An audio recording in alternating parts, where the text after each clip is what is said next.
भारत के सबसे छोटे राज्यों में से एक है गोवा। रमणीय समुद्र तट, नीले पानी, सुनहरी रेत और सैलानियों के आकर्षण का केंद्र। लेकिन इसके अतीत में आज भी भयावह सच मौजूद है। यह हिंदुओं का दुर्भाग्य ही कहा जा सकता है कि इस छोटे से राज्य में आज बचे हुए हिंदुओं को अपनी पहचान ऐसे स्मारकों में तलाशनी पड़ रही है जिन्हें कभी ईसाई मिशनरियों ने उन्हीं के रक्त से सींचा था। भारत के पश्चिमी तट पर स्थित गोवा के वेल्हा में चर्च और आश्रम पुर्तगाली शासन के दौर से ही मौजूद हैं। 16वीं और 17वीं शताब्दी के बीच पुराने गोवा में व्यापक स्तर पर चर्चों और गिरजाघरों का निर्माण किया गया था। दुर्भाग्य से स्वतंत्र भारत में इन कुछ चर्चों और आश्रमों को वर्ष 1986 में विश्व धरोहर स्थल घोषित किया गया। यूं तो इतिहास में बहुत कुछ दफन है, लेकिन एक ऐसा स्तंभ जिस पर कभी कहीं भी बात नहीं की जाती, वह है गोवा का हाथ काटरो खम्भ। आज हम इससे संबंधित इतिहास को जानेंगे, लेकिन इससे पहले यह जानना आवश्यक है कि इसकी शुरुआत कब और कहां से हुई। फ्रांसिस जेवियर के नाम पर आज देश भर में कई स्कूल, कॉलेज, संगठन और गिरजाघर मौजूद हैं।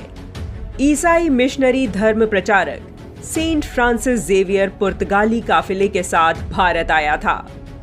उसने भारत पहुंचकर ईसाई धर्म का प्रचार प्रसार किया था। वह सोसाइटी ऑफ जीसस से जुड़ा हुआ था।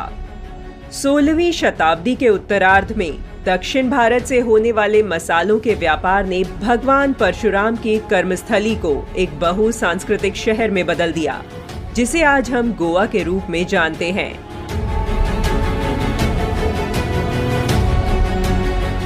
देखते ही देखते पुर्तगालियों ने खुद को यहाँ सत्ता में स्थापित कर लिया।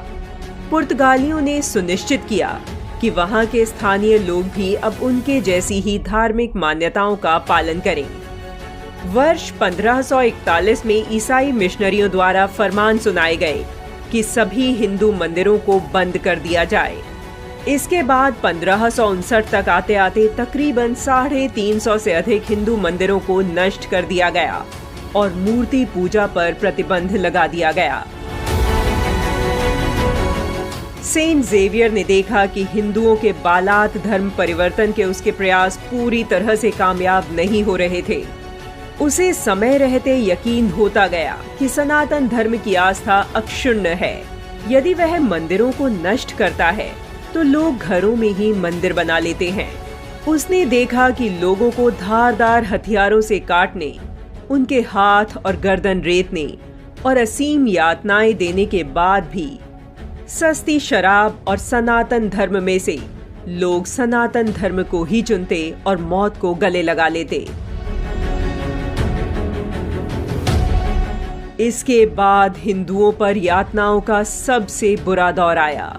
फ्रांसिस जेवियर ने गोवा का पूर्ण अधिग्रहण किया, हिंदुओं के दमन के लिए धार्मिक नीतियां बनाई और यीशु की कथित सत्ता में यकीन न करने वाले हिंदुओं को दंडित किया जाने लगा। अक्टूबर 1560 तक आम जनता के जिंदा रहने और उनके मरने से लेकर उनके भाग्य का फैसला ईसाई प्रीस्ट के हाथों में आ गया। यह सभ्यता की आड़ में आस्था का बेहद क्रूर और विभत्स अधिग्रहण था। लोगों को ईसाई बनाने के लिए बर्बर हिंदू विरोधी कानून लाए गए। धर्मांतरण के लिए लोगों को विश्वास के कार्य की प्रक्रिया से गुजरना होता था, जिसमें नृशंस यातनाएं दी जाने लगी। ओल्ड गोवा के कई स्मारकों और संरचनाओं के बीच पेलो रिन्हो नोवो नाम का एक काला बेसाल्ट स्तंभ इतिहास के काले अध्यायों का साक्षी है। गोवा के शोक की कहानी कहता यह स्तंभ वर्तमान में राजमार्ग पर एक प्रमुख जंक्शन पर स्थित है। इस खंभ के नामकरण के बारे में कहा जाता है कि इसका हाथ कटारो नाम इसलिए पड़ा क्योंकि संत नाम से जाने जाने वाले फ्रांसिस जेवियर यहाँ लाकर उन हिंदुओं को बांध देता था जो ईसाई बनने से मना कर देते थे। उन्हें तड़पा तड़पा कर उनके हाथ काट दिए जाते थे। यह तब तक किया जाता जब तक वह व्यक्ति या तो ईसाई बन जाता या वह मर जाता। आपको इतिहास में धर्मांतरण की ऐसी दर्दनाक दूसरी घटना का वर्णन कहीं नहीं मिलेगा। इस स्तंभ को सालों पहले गोवा के बाहरी इलाके में स्थानांतरित कर दिया गया था। अब यह स्तंभ सड़क के किनारे में स्थित है। यह स्तंभ एक प्राचीन मंदिर का अवशेष है। यह कदंब राजवंश से संबंधित है, जिसे पुर्तगालियों ने कई मंदिरों को तोड़कर अपने दरवाजे और खिड़की की सजावट में इस्तेमाल किया था और बाद में यहाँ हिंदुओं को मारने का काम होने लगा। इस नरसंहार के बारे में लिखने वाले इतिहासकारों को भी सख्त यातनाएं दी गई। उन्हें या तो गर्म तेल में डालकर जलाया जाता या फिर जेल भेज दिया जाता। ऐसे ही कुछ लेखकों में Filippo सेसेस्ती, Charles Delon, Claudius Buchanan आदि के नाम शामिल थे।